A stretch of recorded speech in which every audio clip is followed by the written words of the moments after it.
In less time than it takes to count to 10, that sleek-looking jet fighter and several more like her could have knocked out a Viet Cong position, bombed a bridge, or even supplied close air support for any number of ground troops.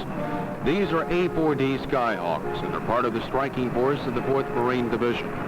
To date, there are approximately 11,000 officers and men in the 4th Marine Air Wing that compose the supporting air arm for this division. Other elements of the 4th Marine Division, mostly ground units, now number a little over 33,000. Following the Second World War, the strength of Marine aviation was drastically reduced. In spite of this, a number of Marine Air Reserve squadrons were maintained in a high state of training and readiness. Today, the story has changed again. The 4th Marine Division and Air Wing are made up completely of reservists. They come from all walks of life and from every state in the Union. From small towns to large cities, all have one common goal in mind. This to be ready if and when they are called upon to fight alongside their regular counterparts.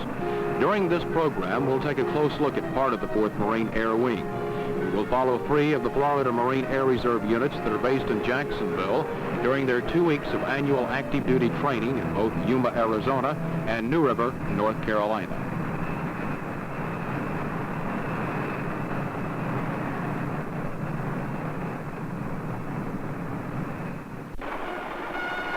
That's Yuma, Arizona below us there as we pass over the main gate of the Marine Corps Air Station. Florida's 2 attack squadrons, VMA 142 and VMA 144, have traveled out here for a number of reasons, but mainly to improve and demonstrate the reserve's combat readiness. This aerial weapons training facility is made up of numerous towers, hangars, and a vast combination of ranges and targets. A typical day out here begins rather early. One of the first spots of concentrated activity is a briefing for the pilots who will be flying the various bombing and strafing missions. All right, this is a GCI, Flight Ground Control Intercept. We have 4 aircraft. A pilot assignment is Hardy, Romano, Bryson, and AFNet. Will be 10-1, 2, 3, 4 in that order. Our takeoff time is 13:30. And we'll land at 15:30. The first section, Hardy and Romano, will be the intercepting aircraft, and Walt, your section, after we make contact with GCI, will be the bandit. Dick, you've worked these GCI flights with the local Yuma radar. Yes, sir. Did you have any problem contacting or radio communications? No, sir. Communications have been real good, and the outfit seems to be real proficient. Done a real good job. I see. What area did you work in? Did you work to the east of the gunnery range here at Yuma? Or? Yes, sir. They vectored us up to the north and picked us up in this general area here and then worked us out through this area here. They keep you in radar control and keep you clear of all restricted areas during the control. I see. All right. Now, George, in case my radio goes out, you'll be our section leader, and I want you to remain aware of this gunnery range here. In case they lose us by way of radar, and you see that you're heading the section into this restricted area, keep this in mind and just turn out and notify radar. Walt, you will handle your section in the same manner. Yes, in case we lose contact. How does 20,000 feet as bogey sound to you? 20,000 feet would be quite comfortable with a 2,000 foot advantage on the interception. All right. We shouldn't have any trouble with our clouds today, since this fine Yuma weather has given us clear and visibility unlimited. We better watch the takeoff temperature, though, as the last reading towards 11 o'clock, I believe that runway temperature was about 115 degrees. The pilots have now been brought up to date with an assortment of factual information that may well mean the difference between the success or failure of this or of any other mission. It's still early, so early in fact, the sun is just now making its first call over the flight line, like a fireball that tends to turn the desert into a deep purple. Such a scene is breathtaking, as one can see from this color film. For the pilots, the time has arrived for the short walk to their high-performance aircraft. On the flight line, the working day also began early for still others. This for ordnance men and maintenance crews who started preparing the jet attack bomber several hours ago for their first leap into the Arizona sky. Only seconds remain as each pilot boards his plane and straps himself inside that compact area known as the cockpit.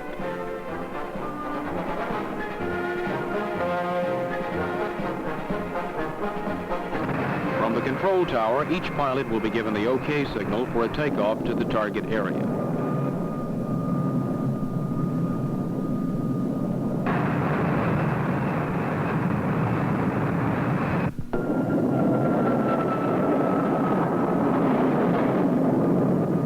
This is the destination of all the aircraft here at Yuma, the target area. It lies just about 9 miles from the installation near a colorful mountain range in the heart of the desert. When this little white fella crawled up on our camera gear, we couldn't help but wonder how any living thing could survive in such intense heat. At first glance, it looks as if someone didn't, but a closer look reveals that Corporal Smedley B. was not a Marine at all. In fact, he was a friendly little pooch which belonged to the Marines, who maintain and keep up this vast aerial weapons range. A short hop now by copter brings us over the series of strafing targets. They are 12 feet high and 18 feet long. The bombing target, on the other hand, is somewhat larger in size. It consists of a 200-yard circle with a 10-foot center for the bullseye. Both the bombing and strafing targets are electrically fixed so that all hits are automatically recorded. The possibility of someone saying it looked like we got the bullseye that time is remote. The pilot either hits the target or he doesn't. The recording devices are highly accurate and no one questions them. This is the altitude the pilot first catches a glimpse of the targets. Roger, your lineup. Have you in sight. Get cleared to break. Run in, heading 180 degrees. On and off. Buzzer target, blue flight, roger. Blue lead is breaking now.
Seconds move up and away after delivering what is hoped a deadly and costly blow to the enemy.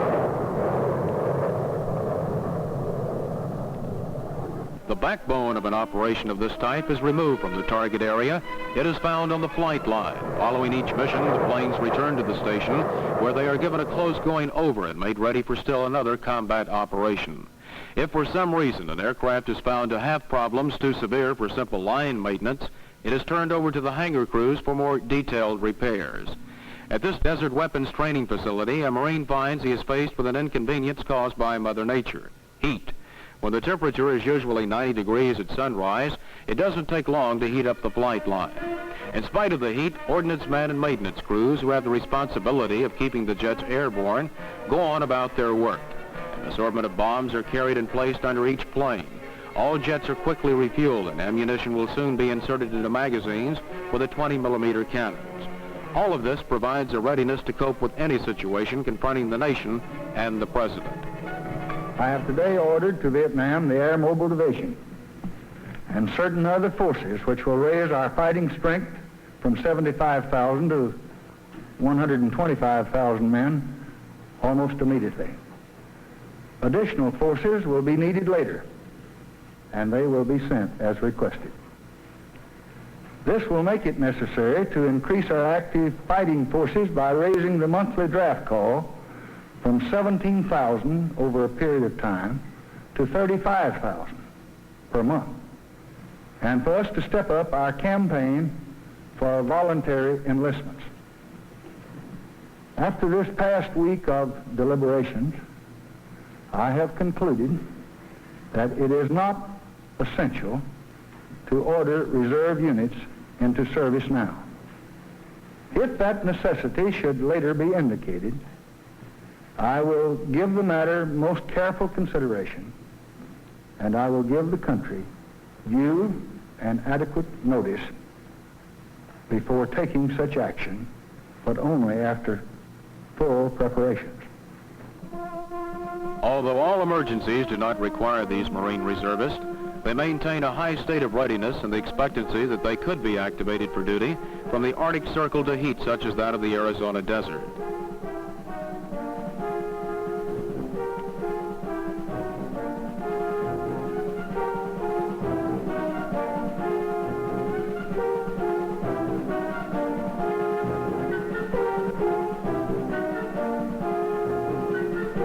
For at least 2 Leathernecks on the flight line, though, the heat was probably the least of their worries.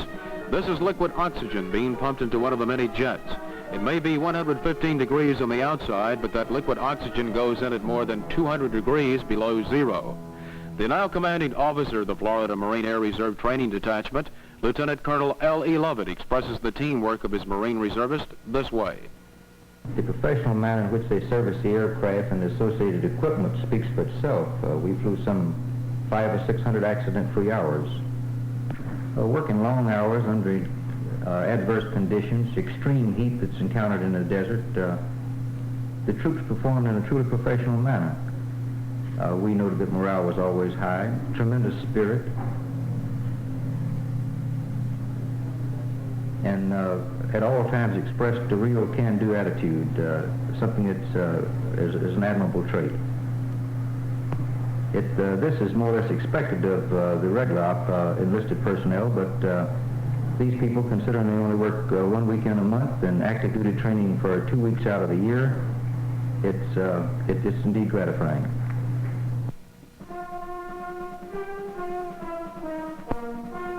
With all the armament now in place and the refueling test completed along with all of the knob turning out of the way, each pilot makes one final check of the plane before climbing aboard. It is a large task and every Marine plays an important role. But even Marines are human and subject to mistakes, so therefore safety is the key word on the flight line. The jet starter is now inserted into the aircraft and the flight line becomes alive with the sound of jets.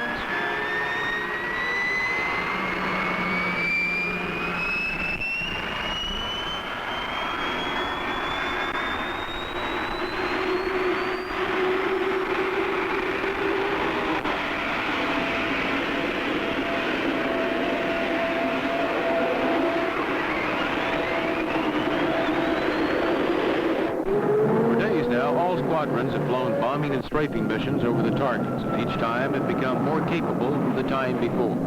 Today will be the final test for all squadrons because it has been set aside for competitive exercises.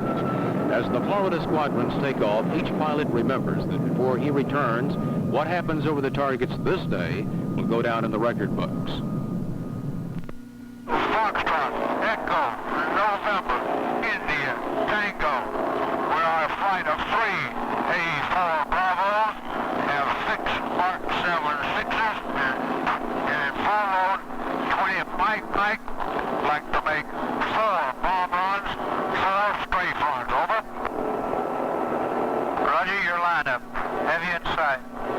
Get cleared to break, run in, heading 180 degrees, call on and off. Buzzer target, blue flight, roger, blue lead is breaking now.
Florida squadrons complete this competitive exercise, they will go on to take a near sweep of the honors.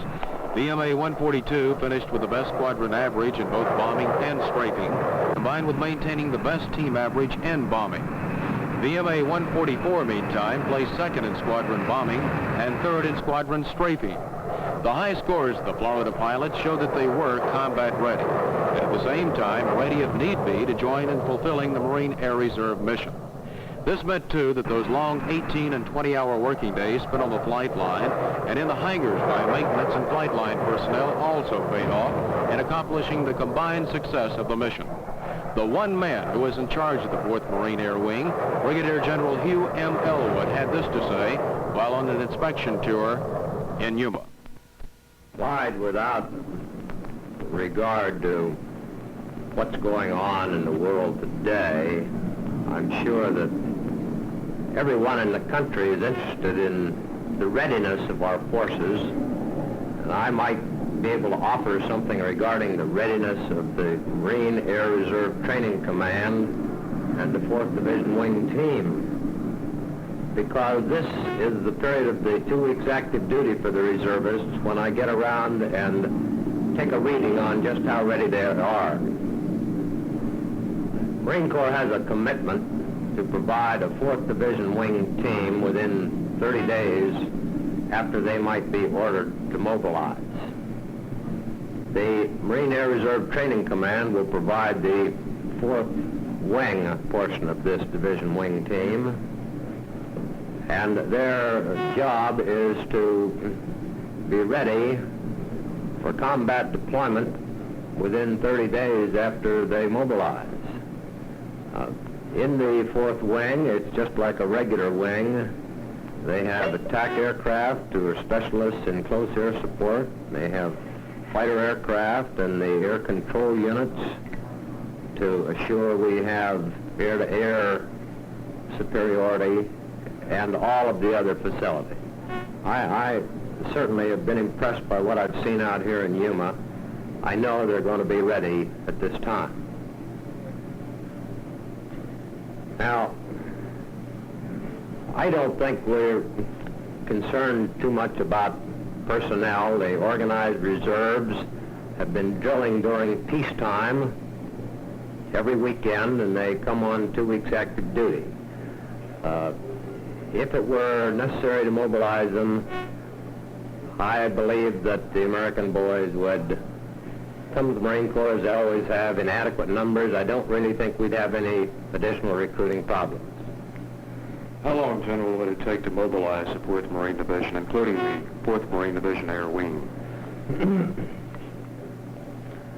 We think we could have them on station in a state of advanced readiness for about 30 days.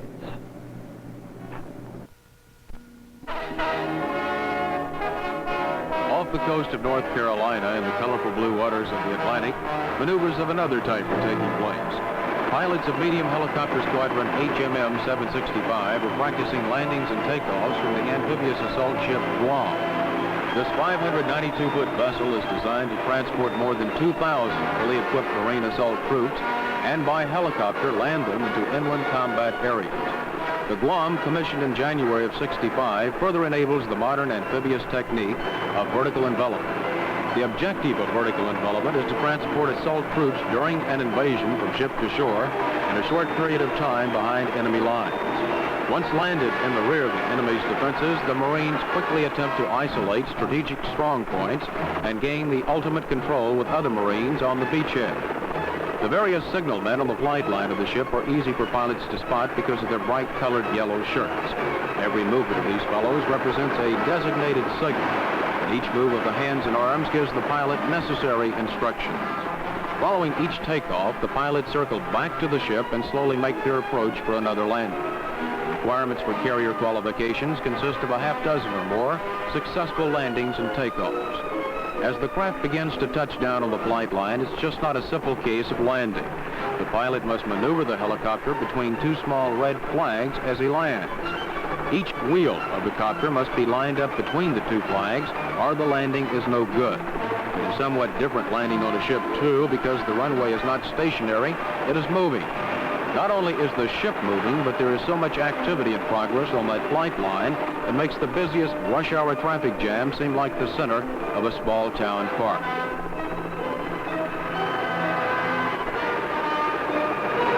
On the other hand, the signalmen in their brightly colored clothing are so precise in their movements they give the appearance of conducting a symphony orchestra.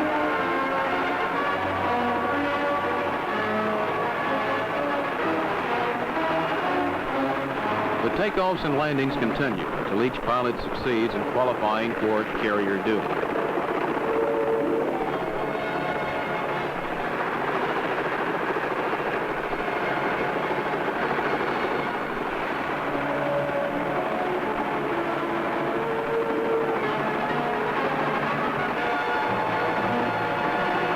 All of the helicopter squadron's time was not spent aboard the Guam, however. This is the Marine Corps' East Coast Helicopter Command, MAG 26 at New River, North Carolina.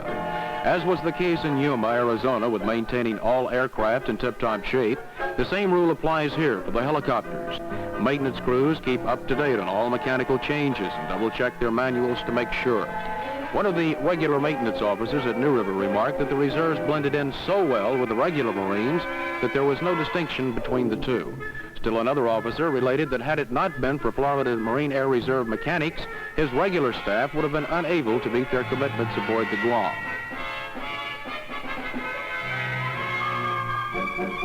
The helicopter squadron's training also included making rough terrain landings in external cargo carriers. During an amphibious assault, after troops have been flown ashore, the copters return to their respective ships and begin the mammoth task of bringing in supplies. The various items are placed in lightweight aluminum sleds, and usually the first to be airlifted back to the front lines is ammunition. The copters make trip after trip from ship to shore, flying in the necessary amounts of cargo and dropping the supplies as close to the troops as possible. The advantages of external cargo carriers is quite evident. First, it only requires a limited amount of personnel to successfully complete such a mission. Usually, only one man is needed to give the signals to the pilots and bring the copters down safely. Only two more are required to make the connections for the cargo carry, and the crew chief inside the helicopter operates the release mechanism to drop the aluminum sleds.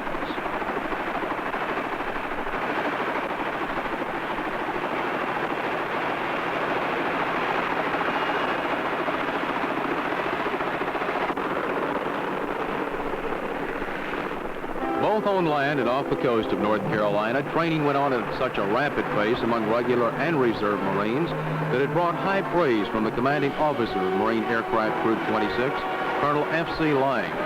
Colonel Lang remarked that the reservists had done a wonderful job, that he would like to have more reservists and keep them longer. In addition, Lang added that he felt the Florida Marines were without a doubt in the highest state of combat readiness.